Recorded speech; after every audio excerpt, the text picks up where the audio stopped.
आता मी राष्ट्रवादीचा कार्यकर्ता असल्यामुळं आणि माजी अध्यक्ष मी पुणे शहराचा असल्या कारणानं माझी स्वतःची इच्छा आहे की बा या निवडणुकीला आपण सामोरं जायला पाहिजे. परंतु या संदर्भामध्ये पक्षश्रेष्ठी काय निर्णय घेतील याच्यावरती बरंचसं डिपेंड आहे. परंतु मागण्याचा हक्क मला हा निश्चितपणानं आहे. कारण की जे पुणे शहरामध्ये माझ्या कालावधीमध्ये जे मी काम 2 वर्षामध्ये केलं, साधारण 170 कार्यक्रम मी पुणे शहरामध्ये दादा असताना राबवलेले आहेत. आणि संघटनेमध्ये काम करत असताना माझी कार्यकारिणीच 1500 लोकांची होती त्यावेळी. आणि सातत्यानं दादांबरोबर काम केलं असल्या कारणानं आणि पुणे शहराला महायुतीचे 8 आमदार आहेत.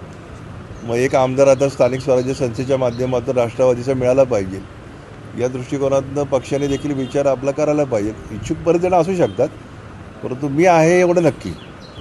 आणि या दरम्यान जर संधी मला मिळाली तर या संधीचं सोनं केल्याशिवाय मी राहणार नाही, एवढं नक्की.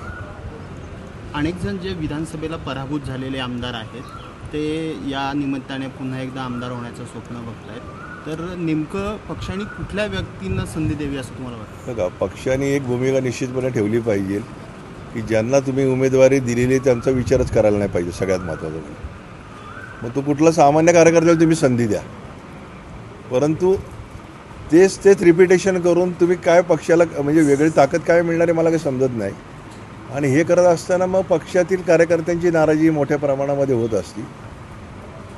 त्यामुळे हा विचार पक्षाने निश्चितपणे सोडला पाहिजे की ज्यांना उमेदवारी दिली आणि ते जर मागत असतील, मग ते नगरसेवक पदासाठी असू द्यात, आमदारकीसाठी ज्यांनी प्रयत्न केले, परंतु त्यांना परत संधी द्यायची म्हणजे कार्यकर्त्यावरती अन्याय झाल्यासारखंच आहे असं मला वाटतं. त्यामुळं आता आदरणीय आपल्या उपमुख्यमंत्री सुनेत्रा वहिनी आणि पारददादा दादा यांनी ही जबाबदारी पुणे शहराची निश्चितपणाने घेतलेली आहे. आणि मला खात्री आहे की ही मंडळी कार्यकर्त्याला न्याय दिल्याशिवाय राहणार नाही. आणि याच्यामध्ये पुणे जिल्ह्यामध्ये पक्षाची ताकद म्हणजे माझ्यासारख्या कार्यकर्त्याला संधी देते, पक्षाची ताकद निश्चितपणाने वाढेल हा मला विश्वास आहे. माझ्या कामावरती विश्वास आहे. त्यामुळे सर्वसामान्य माणूस हा राष्ट्रवादीशी जोडला जाईल आणि संघटना पुन्हा एकदा मजबूत होईल पुणे शहरामध्ये.